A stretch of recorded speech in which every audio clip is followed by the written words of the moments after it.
దాంతో ఫలితాలు ఒక రకంగా ఆధిక్యతలు ఇక మనం 10%, 20% కొద్దిగా అటు ఇటుగా ఫిక్స్ అయ్యే స్థాయికి ఆధిక్యతలు వస్తున్నాయి. ఇప్పుడు వస్తున్న ఆధిక్యతల్ని మనం ఒక రకంగా తీసుకోవచ్చు. ఇక ఇదే ట్రెండ్స్ కంటిన్యూ అవుతాయి. అది ఎక్కడైనా కావచ్చు, ఏపీ అయినా కావచ్చు, తెలంగాణ అయినా కావచ్చు, లేదా దేశవ్యాప్తంగా కూడా కావచ్చు. ఇంచుమించు ఈ ట్రెండ్స్ ఇలా కంటిన్యూ అయ్యే అవకాశం ఉంది. మేబీ 10 to 20% వేరియేషన్ ఉంటే ఉంటుంది, ఖచ్చితంగా ఉంటుంది, లేకుండా ఉండదు. ఎందుకంటే 15 రౌండ్లు 18 రౌండ్లు కూడా ఉంటాయి. ఈ 18 రౌండ్లలో 1500తో కూడా మా ఫలితాలు మారే అవకాశం ఉంది. అయితే మోర్ ఆర్ లెస్ ఈ ట్రెండ్స్ ఇలాగే కంటిన్యూ అవుతున్న పరిస్థితుల్లో ఏపీలో ఎన్డీఏ కూటమి, టీడీపీ, జనసేన, బీజేపీ కూటమి ప్రస్తుతానికి 133 స్థానాల్లో ఆధిక్యతలో ఉంది. వైసీపీ కేవలం 14 స్థానాల్లో మాత్రమే ఆధిక్యతను చూపిస్తోంది. మరి ఇది ఇంకా ఎక్కడి దాకా వెళుతుంది, ఈ వేవ్ ఎక్కడ దాకా కొడుతుంది అనేది కొంచెం ఊహలకు అందడం లేదు. ఇది 133 కాకుండా ఇంకా చాలా ముందుకెళ్లే అవకాశం ఉందనేది ఎన్డీఏ నేతలు అంచనాలు వేస్తున్నారు. సర్వేలు కూడా అలాగే చెప్తున్నాయి. 150, 160 దాకా వెళ్లే అవకాశం ఉంది అనే సర్వేలు కూడా మనం చూసాం.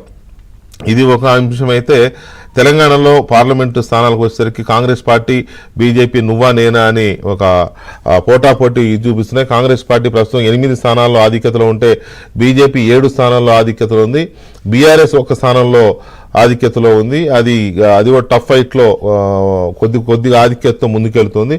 ఎంఐఎం ఒక స్థానంలో ఆధిక్యతలో ఉంది. కాబట్టి ఈ టఫ్ ఫైట్ ఇటు ఎంతవరకు ఉంటుందనేది చూడాలి. రైట్. దేశవ్యాప్తంగా కూడా ఎన్డీఏ కూటమి 285 స్థానాల్లో ఉంటే కాంగ్రెస్ పార్టీ దాని వెనకనే తరుముకుంటూ వస్తున్నట్టు కనపడుతుంది. 226 స్థానాల్లో కాంగ్రెస్ కూటమి ఆధిక్యతలో ఉంది. నిజానికి 400 టార్గెట్ పెట్టుకున్న ఎన్డీఏ కూటమి ప్రస్తుతం 285 దగ్గర ఉంది అని అంటే మరి ఇంకో 10-15 పెరగవచ్చు, 10-15 తగ్గొచ్చు. కాబట్టి అది ఎక్కడ దాకా వెళుతుంది, ఇది కూడా టఫ్ ఫైట్ గానే చూడాలి మనం.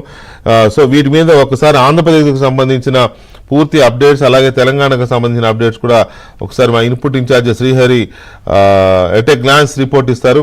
శ్రీహరి, ఆంధ్రప్రదేశ్ రిపోర్ట్ ఎలా ఉంది? వేగంగా మారుతున్నాయా లేకపోతే ట్రెండ్ అలాగే కంటిన్యూ అవుతోందా? వికే, ఆంధ్రప్రదేశ్లో ఓటు సునామీ కాదు, ప్రస్తుతం కూటమి సునామీ కూడా సృష్టించబోతోంది అనేది చాలా స్పష్టంగా అర్థమవుతోంది. ప్రస్తుతం వస్తున్నటువంటి ఆధిక్యం చూస్తుంటే ఖచ్చితంగా ఏదైతే ఎన్డీఏ కూటమి, తెలుగుదేశం పార్టీ, భారతీయ జనతా పార్టీ, జనసేన కూటమి ఒక సునామీ సృష్టించబోతోంది అనేది మాత్రం చాలా స్పష్టంగా అర్థమవుతోంది. ఇప్పటి వరకు కూడా మనం చూస్తే ఖచ్చితంగా టీడీపీ మాత్రమే సొంతగా 112 స్థానాల్లో ఆధిక్యంలో ఉంటే జనసేన 17 స్థానాల్లో ఆధిక్యంలో ఉంది. భారతీయ జనతా పార్టీ 4 చోట్ల ఆధిక్యాన్ని కనిపిస్తోంది. ఇక పార్లమెంటు స్థానాల విషయంలోకి వస్తే కూడా కూటమి మొత్తం కలుపుకుంటే 19 పార్లమెంటు స్థానాల్లో ఆధిక్యం చూపుతున్నటువంటి పరిస్థితి. 4 చోట్ల బీజేపీ ఆధిక్యంలో ఉంది, 2 చోట్ల జనసేన, మిగిలినటువంటి అన్ని అంటే 11 స్థానాల్లో టీడీపీ ఆధిక్యంలో ప్రస్తుతం కొనసాగుతున్నటువంటి పరిస్థితి. కడప పార్లమెంటు మినహా ఎక్కడా కూడా వైసీపీ అసలు దగ్గరదా కూడా కనిపించినటువంటి పరిస్థితి మనకుంది. ముఖ్యంగా ఆంధ్రప్రదేశ్ విషయానికి వస్తే అసెంబ్లీ విషయంలో ప్రధానంగా చూస్తే గోదావరి జిల్లాలు మొత్తం కూడా ఏకపక్షంగా వన్ సైడ్ వేవ్ కనిపిస్తోంది. ఒక్క అనపర్తి తప్ప మిగిలినటువంటి 34 అసెంబ్లీ స్థానాలుంటే కోనసీమ జిల్లాలో 33 అసెంబ్లీ స్థానాల్లో ప్రస్తుతం టీడీపీ, జనసేన, బీజేపీ అభ్యర్థులు ముందంజలో ఉన్నటువంటి పరిస్థితి మనకు కనిపిస్తోంది. ఇక ఉత్తరాంధ్రలో చూస్తే ఇక్కడ కూడా 34 అసెంబ్లీ స్థానాలు ఉన్నాయి. విశాఖపట్నం, విజయనగరం, శ్రీకాకుళం 3 జిల్లాలు కలిపి ఇక్కడ కూడా మొత్తం 29 స్థానాల్లో కూటమి ఆధిక్యంలో కొనసాగుతున్నటువంటి పరిస్థితి ప్రస్తుతం వరకు కూడా కనిపిస్తోంది. ఇక కృష్ణా, గుంటూరు కూడా మనం చూస్తే ఇదే పరిస్థితి ఉంది. కృష్ణాలో ఉన్నటువంటి 16, గుంటూరులో ఉన్నటువంటి 17 స్థానాలను మనం చూస్తే నర్సరావుపేట మినహా ఇప్పటి వరకు వస్తున్నటువంటి లెక్కల ప్రకారం చూస్తే ఎక్కడా కూడా వైసీపీ ఆధిక్యం కనిపించట్లేదు.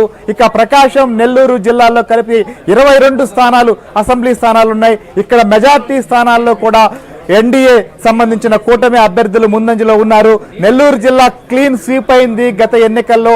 ఈ ఎన్నికల్లో ఇక్కడ తెలుగుదేశం పార్టీ అభ్యర్థులు దూసుకుపోతున్న పరిస్థితి మనకు కనిపిస్తోంది. ఇక రాయలసీమలో కూడా తమకు మెజార్టీ స్థానాలు వస్తాయని చెప్పి వైసీపీ భావించింది. అలాంటి పరిస్థితి ఎక్కడా కనిపించట్లేదు. ఇటు చిత్తూరు, కడప, అనంతపురం, కర్నూలు మొత్తం 52 అసెంబ్లీ స్థానాలు ఉన్నాయి. సో 52 అసెంబ్లీ స్థానాలుంటే ఇప్పటి వరకు కూడా చూస్తే 35 అసెంబ్లీ స్థానాల్లో దాదాపుగా కూటమి అభ్యర్థులు దూసుకుపోతున్నటువంటి పరిస్థితి. కర్నూలు, కడపలో తమకు తిరుగులేదని చెప్పి వైసీపీ భావించింది. ప్రస్తుతం అలాంటి పరిస్థితులు ఏమీ కనిపించట్లేదు. సహజంగా పయ్యావుల కేశవ్ సంబంధించి కూడా ఒక సెంటిమెంట్ గా కాన్స్టిట్యున్సీ ఉంటుంది.